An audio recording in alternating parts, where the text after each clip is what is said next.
Bienvenidos a Sin Rodeos. Para que el presidente del Consejo de Ministros no sufra y en un derroche de esa capacidad que la primera dama le niega al periodismo, vamos a empezar este programa con una importante relación de hechos positivos ocurridos en los últimos días.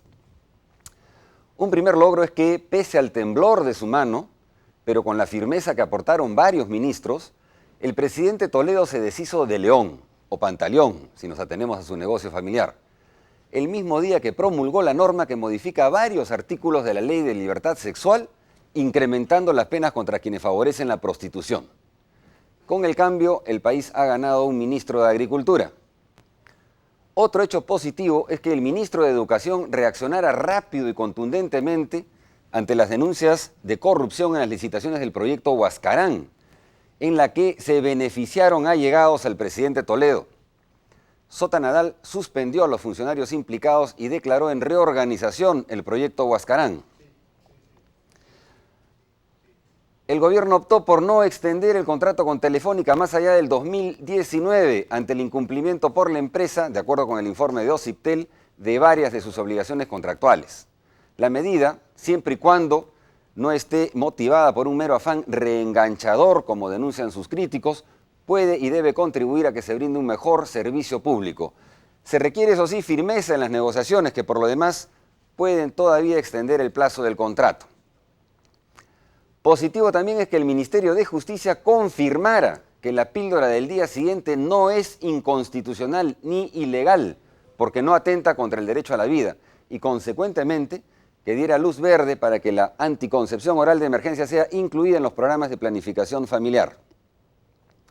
Por fin, y felizmente para esta lista de logros, el Congreso aprobó la Ley de Incentivos para la conformación de macrorregiones.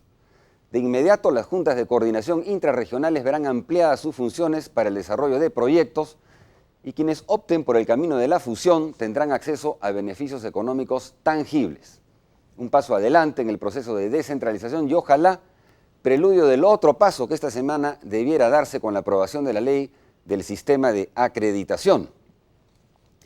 En lo que felizmente no se apresuró el Congreso fue en ratificar la votación a favor de la ley de radio y televisión.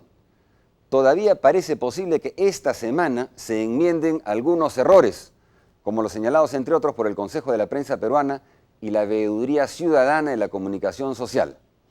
Errores como el de permitir un alto grado de concentración de la propiedad de los medios y el de no establecer límites a la inversión extranjera. Errores como el de no contar con medidas preventivas o sancionadoras contra la corrupción, ni tampoco contar con un consejo consultivo, como el que reclama el 64% de peruanos, que sea autónomo y vinculante. Errores, finalmente, como el de permitir la renovación automática de licencias, descartando el concurso público que estimule la competencia. Bueno, y por último, pero no menos importante entre los hechos positivos, esta semana se promulgó el Código Procesal Constitucional, el primero de su tipo en Sudamérica y que, entre otros aspectos relevantes, establece que nuestros derechos constitucionales deberán interpretarse de conformidad con el derecho internacional de los derechos humanos. Jorge Elías Ganosa, profesor universitario y jefe de gabinete de asesores de la PCM, destaca la importancia de este nuevo código. Veamos. La ventaja de este código es que lo que hace es compilar, sistematizar, modernizar, mejorar la regulación de todos estos procesos constitucionales. De tal manera que genera certeza jurídica, ¿de acuerdo? Predictibilidad tanto para el ciudadano como para los jueces y el Tribunal Constitucional.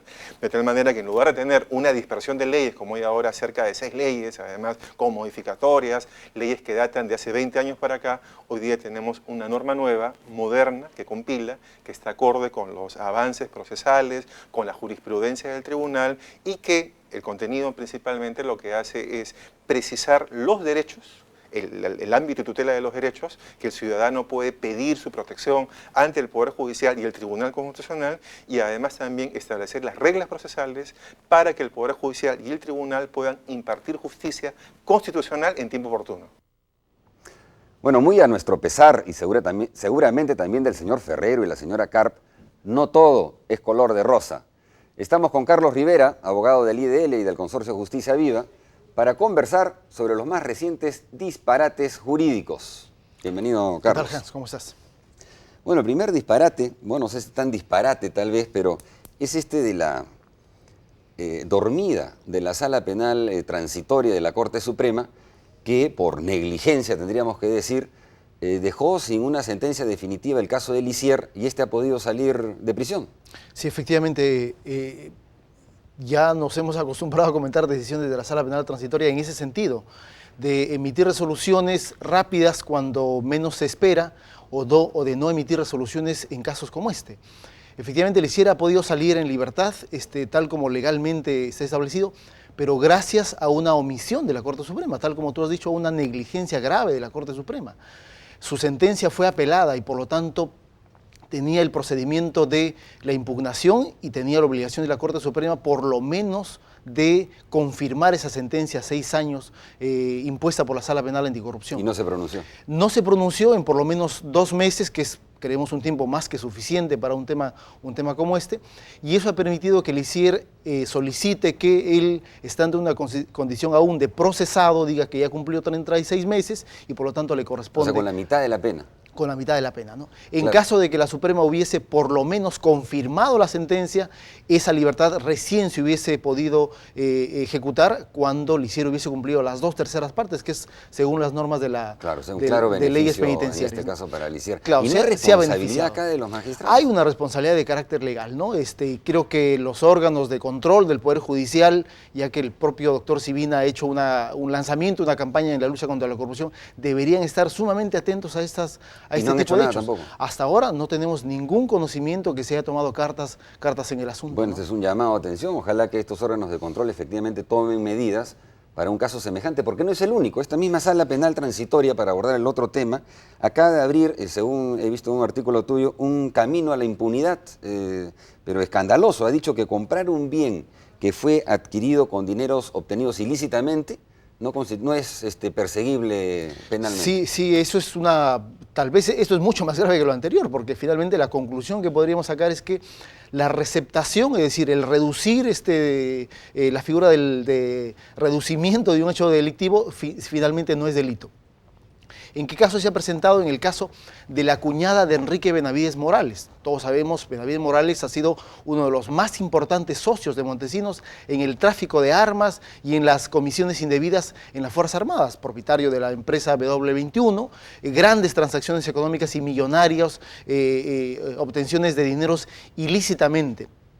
El hecho es que la cuñada compra un vehículo Volvo en octubre del 2001, cuando Montesinos, Benavides Morales ya estaban investigados por hechos de corrupción y se conocía que habían obtenido millonarias ganancias de manera ilícita, pero la sala, luego de una excepción de naturaleza de acción que interpone la cuñada de Benavides con su esposo, dice que esa compra ya no es perseguible penalmente, porque argumenta que el tipo penal de receptación supuestamente no encuadraría, o la figura que ellos han cometido no encuadraría en el tipo penal de receptación. Ahora, pero ellos primero ya habían sido condenados por la Sala Anticorrupción. Ellos estaban en condición de procesados. La Sala Penal Anticorrupción había señalado que ese argumento de decir que no es delito no valía y la Sala había confirmado su juzgamiento y decía además que efectivamente los hechos sí constituyen delito. Comprar un bien que ha sido obtenido con dineros ilícitamente, eso constituye delito. Pero aquí es bastante grave porque sabemos que muchísimos dineros obtenidos por la mafia, ¿no? Obviamente se compraba una casa, después podían ponerla a nombre de un testaferro. Así es. Y ese testaferro ya no sería perseguido. Así es. Y no solamente se blanquea el dinero obtenido ilícitamente. No solamente el testaferro, sino el hecho en sí de blanquear ese dinero ya no es perseguible penalmente para la Sala Penal. Este es gravísimo para un montón de los casos gravísimo que está viendo. Porque no solamente se está haciendo una interpretación del hecho fuera de la ley de receptación efectivamente contempla unas circunstancias de esta naturaleza, pero además se está desconociendo la forma como la corrupción está operando, claro, o ha operado hasta la fecha. Es decir, no es que se han obtenido casas o vehículos del Estado, que también se han obtenido sobre todo dineros ilícitamente obtenidos. Y con esos dineros se ha comprado bienes, inmuebles, valores, y esos valores han sido trasladados a familiares o a testaferros. lo correcto es que se persiga a esos testaferros y a esos hechos de receptación. Lamentablemente la Sala Penal dice que ese traslado, esa transacción a un tercero, a un testaferro o a un familiar, como en este caso, que tiene absoluto conocimiento que el que comete el primer delito está procesado y que los dineros con los que compró estos bienes provienen de acciones ilícitas, dice la Suprema que eso no es delito. Es realmente grave, porque aparte de todo, finalmente la Suprema ha dado la salida perfecta para quien obtuvo un dinero y le está dando la alternativa de cómo blanquearlo, de cómo ocultarlo y cómo hacer que esto no sea perseguido penalmente. Una puerta inmensa realmente para la impunidad, increíble. De lo más grande. Bueno, gracias por tu participación, Carlos. Ya se había manifestado anteriormente la preocupación que existía respecto a la composición de la Sala Penal Transitoria y su compromiso en la lucha anticorrupción, y estamos viendo efectivamente que esas preocupaciones no estaban muy descaminadas. Nos vamos a una brevísima pausa y regresamos con Pepi Patrón y José Ugaz para una entrevista sobre los conflictos sociales y la lucha contra la corrupción, precisamente. Volvemos.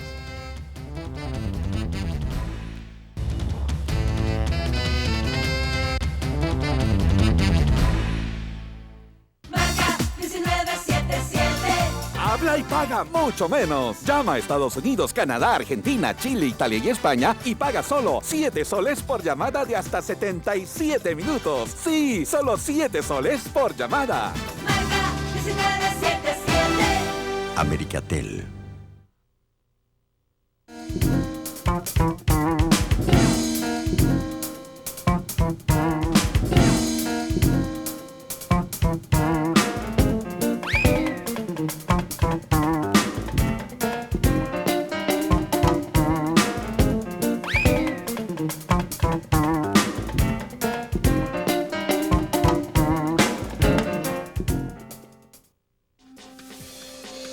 Este lunes en De 6 a 9, el consumo ilegal de drogas va en aumento, así lo señalan estudios recientes. La subdirectora de Cedro, Carmen Macías, hablará del tema. Este lunes en De 6 a 9.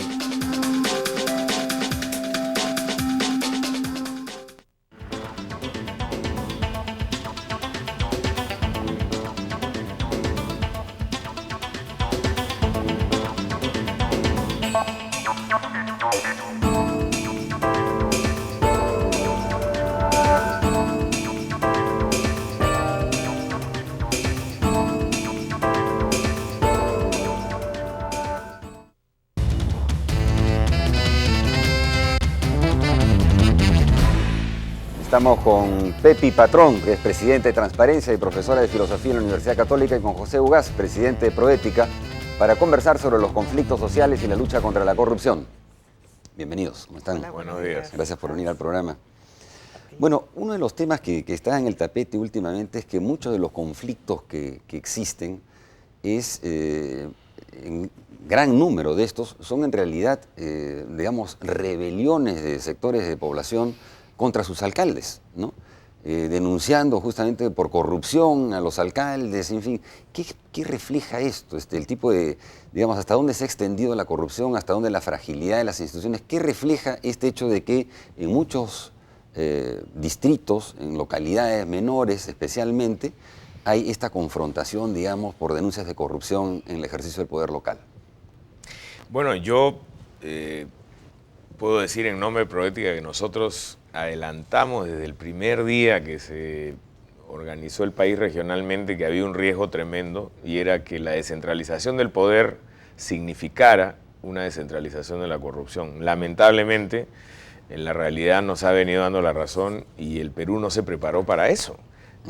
Si usted mira la crónica que han seguido los gobiernos regionales, el gobierno regional de Ancash, con un presidente del Partido Aprista Peruano, el primer día útil que se sentó el señor Gilardi en su gobierno, giró 3 cheques a su cuenta personal, el 2 de enero, el primer día útil. Y luego ha seguido el gobierno regional de San Martín, ahora tenemos el gobierno regional de Puno, y hay 2 o 3 que se están debatiendo en una crisis de corrupción. Y además en municipalidades, porque no solamente ha sido lo de ILAVE, ya han habido 2 o 3 historias de alcaldes perseguidos, correteados, que han tenido que salir disfrazados de policías porque la población percibe efectivamente que están incursos en actos de corrupción. Entonces, hay una cierta intolerancia que es correcta, creo yo, contra la corrupción, que se está manifestando en actos de violencia, y ahí probablemente está la incorrección. Es decir, deberíamos ser capaces de procesar esta corrupción de otra manera, pero por otro lado, los canales regulares no lo están permitiendo. Tenemos problemas en el sistema anticorrupción.